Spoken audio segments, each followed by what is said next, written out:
Stop bullying. The people who have been bullied. Suicide rates, according to the American Association of Suicidology, for 10 to 14 years has grown 50% over the last 3 decades. I got this from one of the many online articles about overbullying, and this one was called Bullying Suicide Statistics.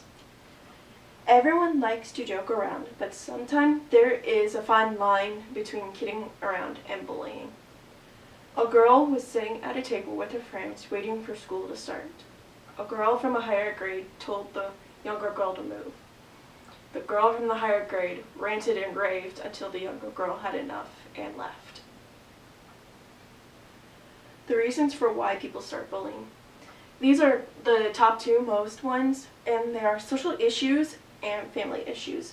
I got these from the article, Why Do People Bully? The school policy for people who bully. Hazing offense, 1 to 180 days out of school suspension. Bullying first-time offense, detention, in-school suspension, and or expulsion. Extortion minimum offense, conference with principal and or restitution or return property. Maximum offense, in-school suspension, 1 to 180 days, out-of-school suspension or expulsion, and possible documentation in student's discipline record. Possible notification to law enforcement officials. I got this from the Clark County High School policy for people who bully in Cahokia, Missouri. Hazing is another form of bullying. Verbal assault and threatening is a higher form of bullying. Now let's look at what happens if not stopped. The suicide rate in case for mental bullying. 15% of students experience this. Audrey Pott was attacked sexually at a party she attended by 3 boys. Photos were taken of the incident and posted online. She was at a sleepover and alcohol was involved.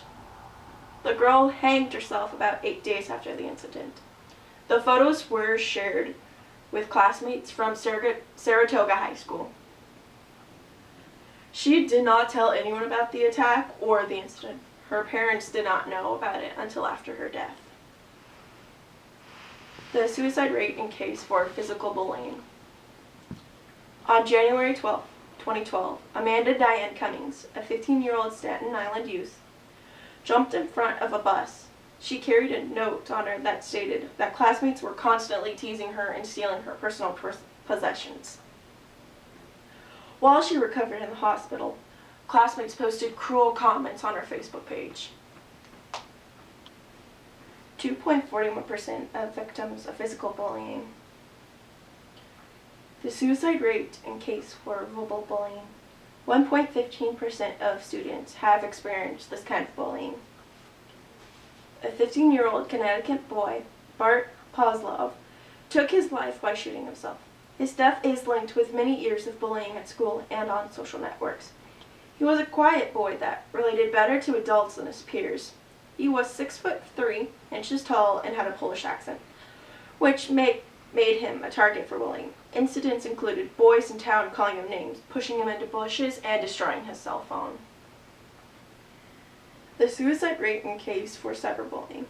A young male from Ireland named Joshua Unsworth hanged himself after frequent cyberbullying on a social network that he belonged to. He was teased about his father being a farmer, and peers made fun of his dating habits. This constant barrage of bullying led to depression and suicide. The Urban Institute study on bullying showed 17% of students reported being victims of cyberbullying. Also from the first article that I talked about earlier about suicide statistics and bullying one, 20% of kids cyberbullied think about suicide, and 1 in 10 attempt it. I got this from the online article Cyberbully Hotline, which is not really an article, it's a website. Now we know the problems. Let's now take a look at what can be done about this. The solutions for helping to stop bullying. If you are being bullied, stand up for yourself. Tell someone in authority and that you can trust. Do something if a student comes to you telling you that they have been bullied. First off, confront the bully. Second off, give them a punishment. The people who bully should have strict punishments. First, they should have a talking to. But if done more times, they should have a criminal charge of invasion of privacy. I got this from the New York Times article that talked about the punishments people who bully should have. The last one and the most and the baddest of all, prison. If someone is being bullied, you should watch for warning signs. Talking or joking around about committing suicide with friends and family or on social media. An outgoing person withdrawals from family and friends. In conclusion, there is a fine line between bullying and joking around, and the line has been crossed by a lot of people. We talked about the problem of bullying, and then we got into the school policy, suicide rates and cases, but also the solutions as well. The young girl in the story was me. I have been bullied. I was the one when the line was crossed.